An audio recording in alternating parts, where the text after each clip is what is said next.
Outro dia eu conversava com uma amiga jornalista sobre relacionamento aberto. Ao que ela virou-se para mim, você sabe do que se trata, que é aquela ideia, né, do casal, de um dar liberdade para o outro para ter intercurso sexual fora do casamento. Então ela virou-se para mim e disse algo que eu achei de suma importância. Eu quero ver a pessoa propor relação aberta na hora que se apaixona. Ela estava certa. Porque quando a paixão entra, ela estabelece no espírito do homem e da mulher o anelo pelo mesmo teto, pela exclusividade, levando ambos a fazerem promessas que, em geral, o ego encontra muita dificuldade de cumprir. Existem aqueles casos excepcionais. Eu me lembro do grande pregador do século XVIII, nascido em 1703, morto em 1758, Jonathan Edwards. Ele chamava o casamento dele com a Sarah Edwards de união em comum. Ele olhava ao seu redor e não via casais vivendo aquele nível de harmonia. Ele falou, é uma união em comum, porque não é alguma coisa que você encontra na maior parte dos casamentos. Porque o que ocorre é que o amor romântico nos move na direção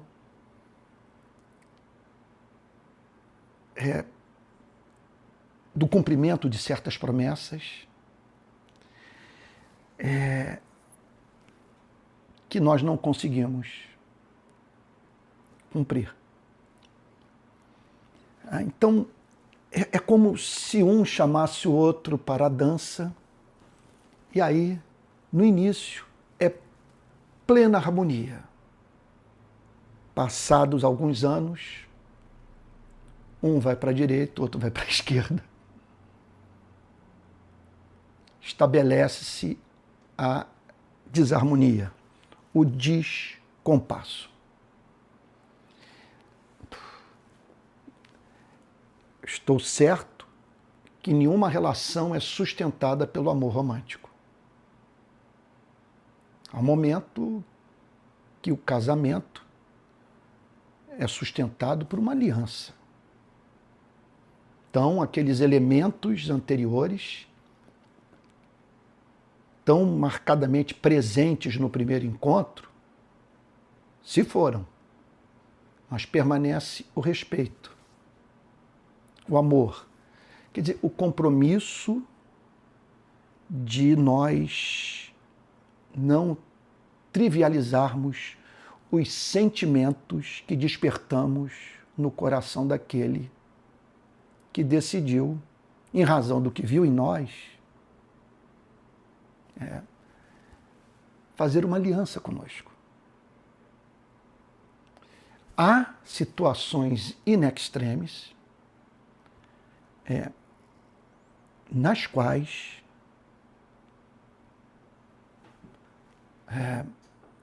a meta deve deixar de ser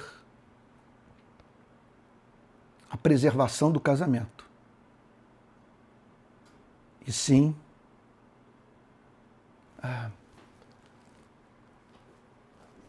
a de perseguir as demandas do amor. Entendo o que eu estou lhe dizendo. Eu peço a Deus que jamais permita que, por meio daquilo que eu falo, estimule pessoas a dissolverem seus casamentos. Nós encontramos na mensagem de Cristo uma pregação bem favorável à preservação da união entre o homem e a mulher. Agora, há os casos in extremis. Então, são situações em que se estabelece um quadro que, para que os dois não morram, sabe, o amor pede que o casamento seja relativizado, a fim de que um objetivo maior, que representa a exigência do amor, seja alcançado. Então, vamos pensar no caso, para você não achar que eu enlouqueci aqui, que eu estou semeando ceticismo com relação ao casamento. Permita-me assim, mencionar o caso. Eu já vi casos assim, do sujeito, por exemplo, ter problema com pedofilia. O que cabe à mulher fazer? Uma mulher que sofre abuso frequente dentro de casa, físico, psicológico, sérios, graves. Então entra aí a busca pela preservação da própria vida, da vida dos filhos, e a consequente decisão de se apartar. Agora, nesses anos em que lidei com tantos casais cristãos, vivendo, portanto, no regime de monogamia evangélica, algumas patologias chamaram a minha atenção, em especial. Uma delas é o perdão que é oferecido, mas que, ao mesmo tempo, faz questão de lembrar a ofensa sofrida. A pessoa, então, decide, em nome de Deus, para a glória de Deus, para não causar escândalo na igreja, às vezes também pelo desejo sincero de continuar ligado ao seu cônjuge, sabe? Ela diz que perdoou. Contudo, não faz outra coisa que não seja lembrar ao seu companheiro, a sua companheira, o seu parceiro, sua parceira, sabe? O seu cônjuge, a mágoa sofrida. Por quê? Qual é o sentido de uma coisa como essa? Não tomou a decisão de continuar vivendo juntos e do perdão vencer a amargura? Por que manter a relação nessa base? Também observa-se um afastamento gradual que eu pude ver em muitos casamentos. Um se desenvolveu mais emocionalmente, intelectualmente do que o outro. Um parou no tempo. E o outro foi adiante. Às vezes esse que foi adiante simplesmente ignorou o que ficou para trás. Ou tentou chamá-lo, mas não conseguiu. Prevaleceu a cultura da família de origem, as características pessoais, sabe? A visão de mundo. Então isso faz com que gradativamente ambos passem a habitar em mundos completamente diferentes, caracterizados por interesses distintos e opostos. Já vivi no ministério também a experiência de perceber que o casal, quando está junto, quando um está na companhia do outro, é impressionante. Desperta sentimentos que não são despertados por mais ninguém. Quer dizer, é o marido que serve como parteiro do que a esposa tem de pior, ou a esposa que serve de obstetra do que o marido, sabe? Tem de mais obscuro. Um provoca o outro. Um faz mal ao outro. É algo impressionante. Meu Deus, já vi isso muito. E o impressionante também é o seguinte, que eu já vi em alguns casamentos. Um dos cônjuges se recusa a dar ao outro o que esse esperava encontrar na relação.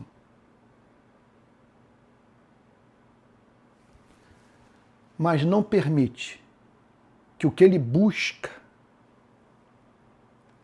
em sua vida e não encontra não possa ser buscado na relação com mais ninguém. Deixa eu dar um exemplo da área sexual. Não tem sexo. Ou o sexo é escasso, o sexo é ruim. Agora, que aliança é essa? Eu sei que não é fácil ir para a cama sem desejo. Como também não é fácil para aquele cujo intercurso sexual é regido pelo prazer de dar prazer, não é fácil ir para a cama com alguém que visivelmente está ali para cumprir o voto matrimonial, para trazer alívio para as tensões sexuais da sua companheira, do seu companheiro. Agora, acontece isso, do sexo ser escasso, ser ruim, ou inexistir, e esse que decide não ir para a cama não permite que o seu parceiro tenha intercurso sexual com quem quer que seja. Eu não estou dizendo que ele deveria assim o fazer. O que eu estou simplesmente declarando é que isso é um absurdo. É um absurdo. Eu não estou dizendo que esse absurdo deve ter como resposta um caso extra matrimonial, não é isso? Fora do casamento. Não estou dizendo, o que eu estou dizendo é que a ideia em si é absurda. E de você usar o caráter cristão do cônjuge, seu temor de Deus, sabe, para puni-lo com a recusa de entrar, de ter intercurso sexual com ele, por você saber que ele não conseguiria procurar satisfação. Você está vendo que eu estou muito cauteloso, não estou falando com aquela, talvez com aquela velocidade de raciocínio, que o assunto é muito delicado. E eu vim para cá movido por compaixão. É muita gente sofrendo. E dentro dessa área, por exemplo, né, então, porque nós podemos ser traídos pelas nossas crenças. Aquela história, por exemplo, de pular do pináculo do templo. Isso é tentação de quem crê, não de quem não crê. De quem não crê está certo que a vida é regida pela lei da gravidade. Ele não crê em Deus. E por isso não pula, porque ele não conta com nada que possa impedi-lo de se arrebentar no chão. Já aquele que crê, ele pensa na possibilidade, na loucura de dar o salto, de Deus o amparar pelo caminho. O que Jesus tem a dizer para esse, né? Que não tentarás o Senhor teu Deus. Pois bem, e é claro que quando nós estamos numa relação regida pelos valores do cristianismo, há uma tentação que pode se estabelecer em razão dessa, meu Deus, desse conforto. A palavra não é conforto. Eu diria dessa segurança. Também a palavra não é segurança. Eu estou querendo caçar uma outra palavra. É alguma coisa que o faz se acomodar. Sabe? Você dá como certo que o sujeito não vai ter um caso, vai ter, ou a mulher ter um amante. E aí esse é o ponto que eu queria chegar, você abusa da piedade daquele com quem você está casado. Isso é uma iniquidade.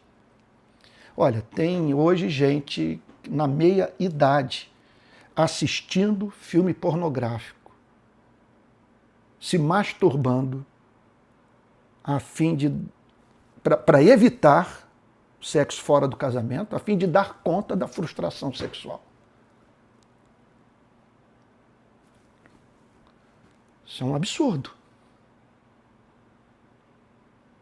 É uma loucura. Então, qual é o ponto onde eu quero chegar? Que quando você provoca no seu cônjuge o que ele tem de pior, quando um na presença do outro manifesta uma característica que não se faz presente na relação com mais ninguém, quando um não dá para o outro o que se espera obter da relação e não permite que tenha com mais ninguém, é claro que se estabeleceu a necessidade urgente de os dois pararem para conversar.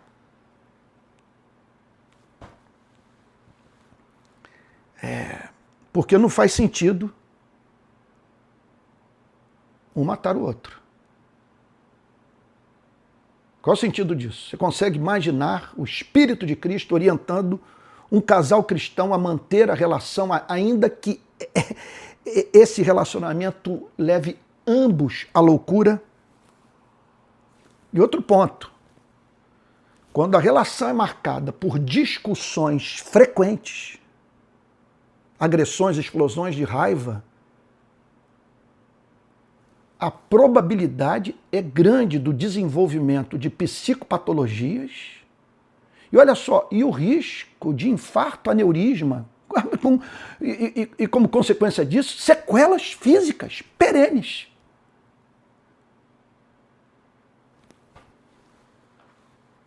Então, eu gostaria que você me respondesse a seguinte pergunta. Indague.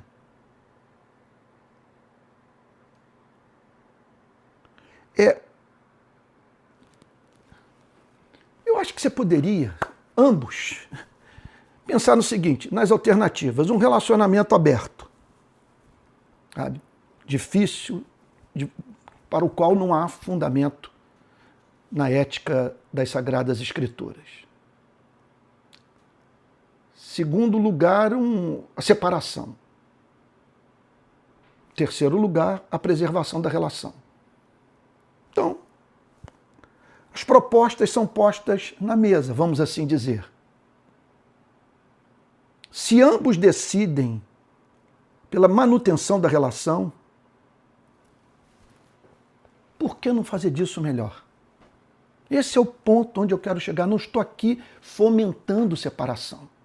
O que eu estou aqui é chamando essa quantidade absurda de casais cristãos que sofrem horrivelmente a romperem o silêncio, pararem para conversar, procurarem ajuda, saírem em busca de um mediador, de alguém que se interponha, de modo que vocês não percam seus melhores anos de vida, deixando esse monstro crescer dia após dia, para lá na frente viver a maior de todas as desilusões, de que o tempo passou. E você simplesmente não teve coragem de estancar a hemorragia. Está lembrado do texto lá da mulher hemorrágica? Se ao menos tocar nas orlas das vestes dele, eu serei curada.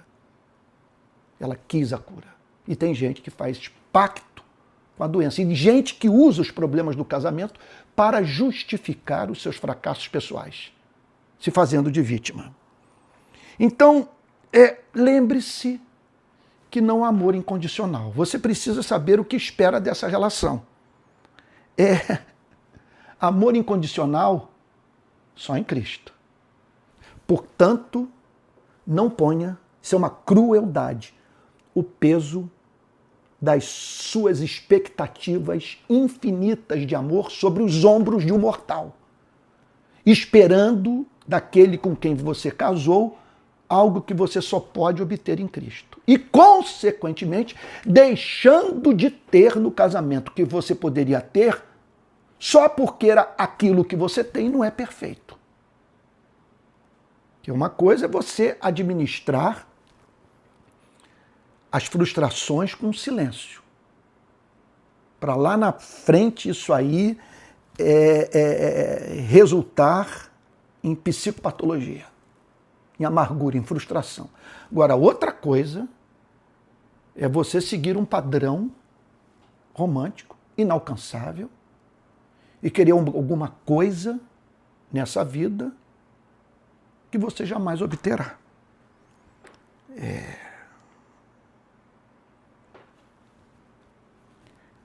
Na maior parte das cerimônias de casamento que eu falei, não sei se na maior parte, mas em muitos casamentos que eu oficiei, aliás, eu tenho até uma...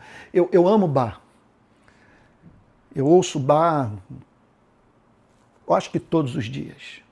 Faço sermão ouvindo bar, oro ouvindo bar, leio a Bíblia ouvindo bar. Mas tem uma canção, uma música dele, que eu já ouvi em casamentos dos quais eu participei, que ela me causa uma tristeza. Não a música em si, mas a lembrança da quantidade de casamentos que eu oficiei que não deram certo. Uma festa magnífica para depois ambos passarem a se odiar. Agora, em alguns casamentos, eu usei como texto a narrativa do milagre da água transformada em vinho, lá das bodas de Caná da Galileia. E nas ocasiões em que esse foi o texto que eu usei nessas cerimônias de casamento, que eu não faço mais, não por não acreditar em casamento, mas por razão da decisão que eu tomei de conduzir o meu ministério de uma outra forma, eu enfatizei que esse milagre operado por Cristo de transformar a água em vinho foi realizado numa cerimônia de casamento.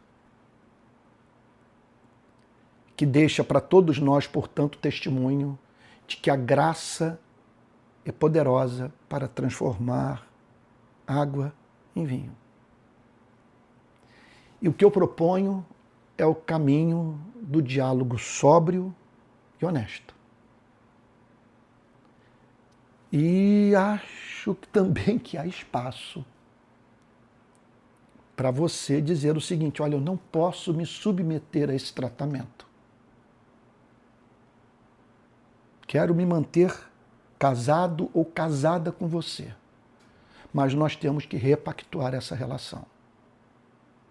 Eu temo que numa dessas discussões eu faça um aneurisma, sofra um infarto, que isso amargure os nossos filhos. E é difícil para mim compreender você não querer me dar o que eu quero obter em você. E que, contudo, você não permite que eu tenha com ninguém mais. Tem que haver uma conversa. Sabe? É isso. Que tema difícil, né, gente? Meu pai. Mas está aí. Não estamos sós, a graça de Deus pode nos socorrer, mas eu garanto a você que não é vontade de Deus que os dois estejam adoecendo na relação, pela simples recusa de não conversarem abertamente. Tá bom? É isso. Espero que esse vídeo tenha abençoado você, tá bom? Quero lhe dizer que esse trabalho que eu faço de ensino não recebe ajuda do governo nem de nenhuma instituição evangélica ou cristã. Ele é mantido pela ajuda de pessoas que sustentam. Eu não ofereço esse material para ser consumido mediante pagamento. Então é tudo oferecido gratuitamente. Mas se você quiser contribuir, vai na descrição desse vídeo e veja lá as formas de você poder cooperar com esse trabalho. Que Deus o abençoe e o guarde, tá bom? E até o próximo vídeo, o próximo Palavra Plena. Todas essas mensagens estão naquela playlist Palavra Plena. E esse nome me acompanha já há muitos anos. Eu tinha um programa aqui no Rio de televisão chamado Palavra Plena. Então fica aí até o próximo Palavra Plena. Aquela palavra simétrica que tem como fundamento a totalidade das Sagradas Escrituras, em especial do Evangelho.